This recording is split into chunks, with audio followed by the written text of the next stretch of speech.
प्रिय मित्रों, जय माता दी। मित्रों, आज एक बार फिर हम पंडित चंद्रमोहन शुक्ला आप सभी का अपने YouTube चैनल पर स्वागत करते हैं। मित्रों, जैसा आप सभी लोग जानते ही हैं कि इस समय T20 वर्ल्ड कप ऑस्ट्रेलिया में खेला जा रहा है। तो मित्रों, इस क्रिकेट के महाकुंभ में आज हम आपको ये बताने जा रहे हैं कि दिनांक 10 नवंबर को एडिलेड में भारत की टीम का मुकाबला इंग्लैंड की टीम से होने वाला है और ये दूसरा सेमीफाइनल है। तो मित्रों, आपके सामने स्क्रीन पे ये दोनों कुंडलियां नजर आ रही हैं। ये दोनों ही देशों की गोचर चंद्र कुंडली हैं। इनके आधार पर हमने ज्योतिष गणना करके जो परिणाम आया है वो आपके सामने रखने जा रहा हूं।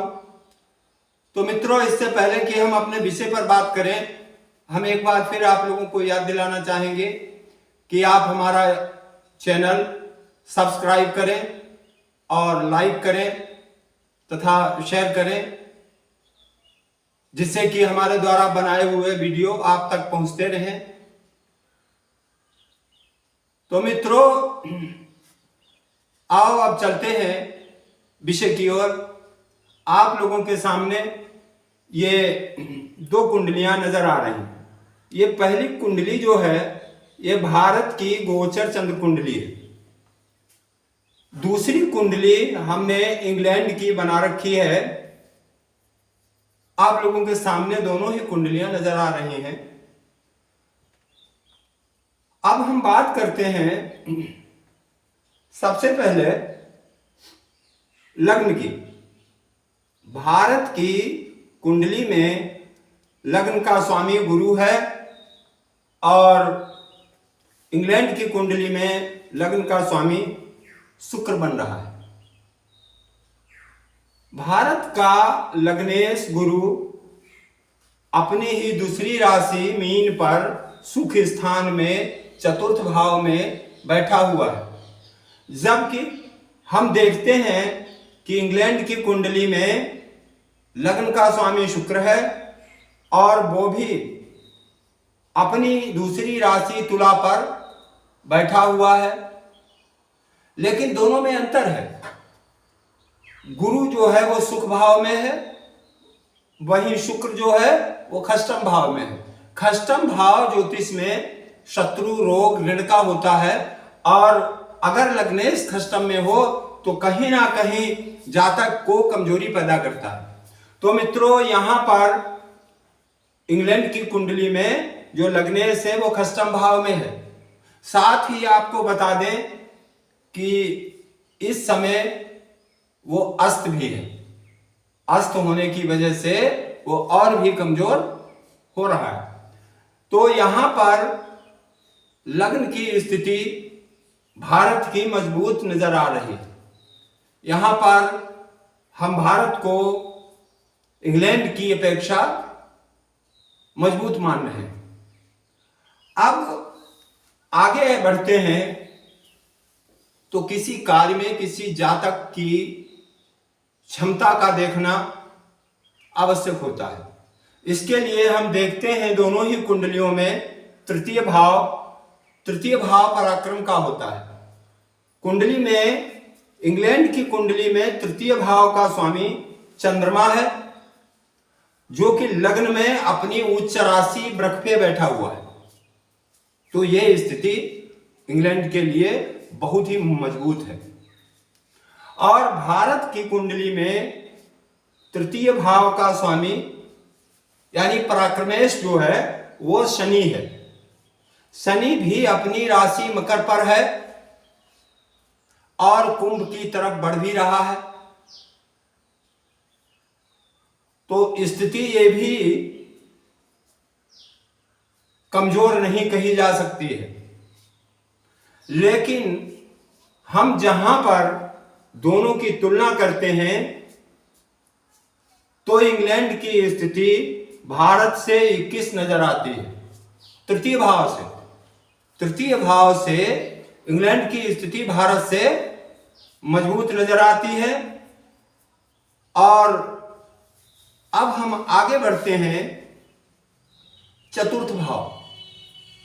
मित्रों, कुंडली में चतुर्थ भाव सुख का होता है और खेल आदि के लिए चतुर्थ भाव विशेष महत्व रखता है। आप चतुर्थ भाव देखते हैं तो मित्रों, भारत की कुंडली में चतुर्थ भाव का स्वामी गुरु है, जो स्वक्षेत्रीय है, अपनी राशि पर बैठा हुआ है और मजबूत स्थिति में। अपनी राशि पर बैठा हुआ चतुर्थेश बृहस्पति सप्तम दृष्टि से कर्म भाव को देख भी रहा है, इसलिए स्थिति भारत की चतुर्थ भाव से मजबूत है। अब आओ देखते हैं इंग्लैंड की कुंडली में चतुर्थ भाव का स्वामी। चतुर्थ भाव का स्वामी सूर्य है और वो खष्टम भाव में बैठा हुआ है। तो मित्रों, सुख भाव का स्वामी खष्टम भाव में होने से स्थिति को कमजोर कर रहा है। यहां पर इंग्लैंड की स्थिति जो है वो भारत की तुलना में कमजोर नजर आ रही है। अब आगे बढ़ते हैं कि आगे बढ़ते हैं तो भाग्य स्थान पर नजर डालते हैं। भाग्य स्थान में भारत की कुंडली में भाग्य स्थान का स्वामी सूर्य है,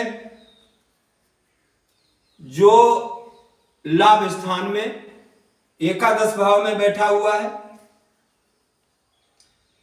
लेकिन केतु के साथ है और राहु की पूर्ण दृष्टि है।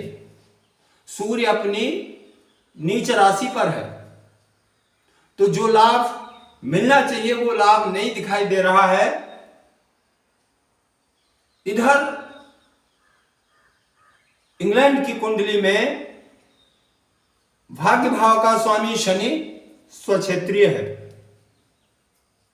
अपनी ही राशि मकर पर बैठा हुआ है और तृतीय भाव, अपने से तृतीय भाव अर्थात लाभ स्थान को पूर्ण दृष्टि से देख रहा है और वहां पर गुरु बैठा हुआ है। तो मित्रों, गुरु जो है वो भारत का लग्नेश है, मतलब शनि की दृष्टि लग्नेश पर पड़ रही है। यह स्थिति भारत के लिए नुकसानदायक नजर आ रही है। हालांकि शनि की दृष्टि तीसरी यहां पर भी लाभ भाव पे पड़ रही है, तो शनि की दृष्टि ज्योतिष में हमेशा हानिकारक होती है। शनि जिस भाव में होता है उसे बढ़ाता है और जहां दृष्टि डालता है उस भाव को बिगाड़ता है। वहीं बृहस्पति जिस भाव में बैठता है उसे कमजोर करता है। तो मित्रों, यहां पर यह भारत की स्थिति को कमजोर कर रहा है।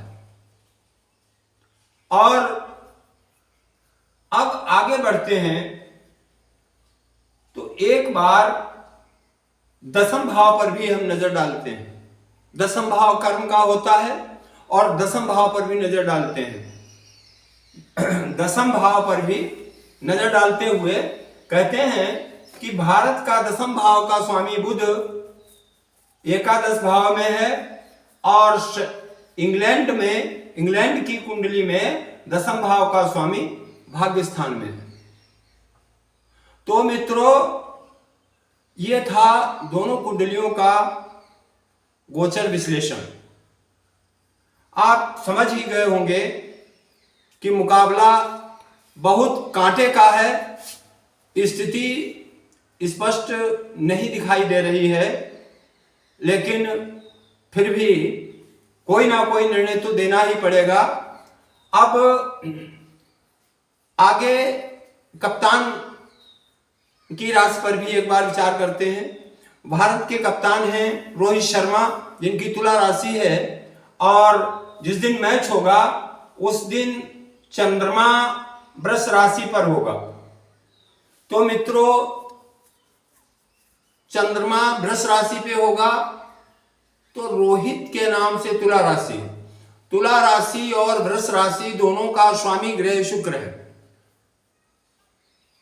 इस दृष्टि से चंद्रमा नुकसान नहीं करेगा, लेकिन गोचर से रोहित शर्मा के नाम से अष्टम भाव में है और अष्टम भाव का चंद्रमा नुकसान करता है।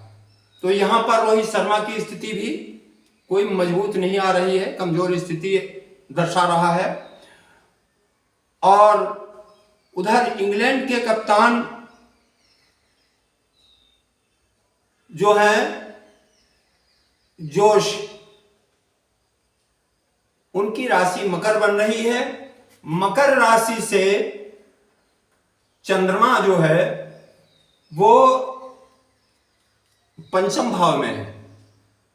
पंचम भाव का चंद्रमा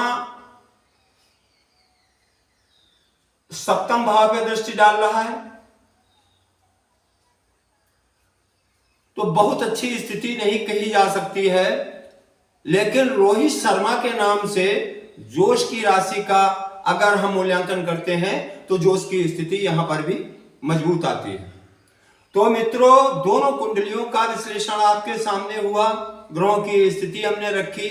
मैच बहुत ही रोमांचक होगा और अंतिम क्षण तक जीत की स्थिति स्पष्ट नहीं होगी। अब यहां पर अगर कहीं दोनों कुंडलियों में अंतर है तो हम देखते हैं लग्न को। लग्न शरीर होता है और लग्न का मजबूत होना हर हाल में जरूरी होता है। अगर हमारी लग्न ही मजबूत नहीं होगी तो हम कोई भी कार्य सुचारू रूप से नहीं कर सकते हैं। यहां पर सिर्फ लग्न का अंतर है। लग्न की दृष्टि से भारत मजबूत पड़ रहा है, तो हम आशा करते हैं कि इस सेमीफाइनल में भारत की जीत होगी और वो फाइनल में जरूर जाएगा। जय माता दी।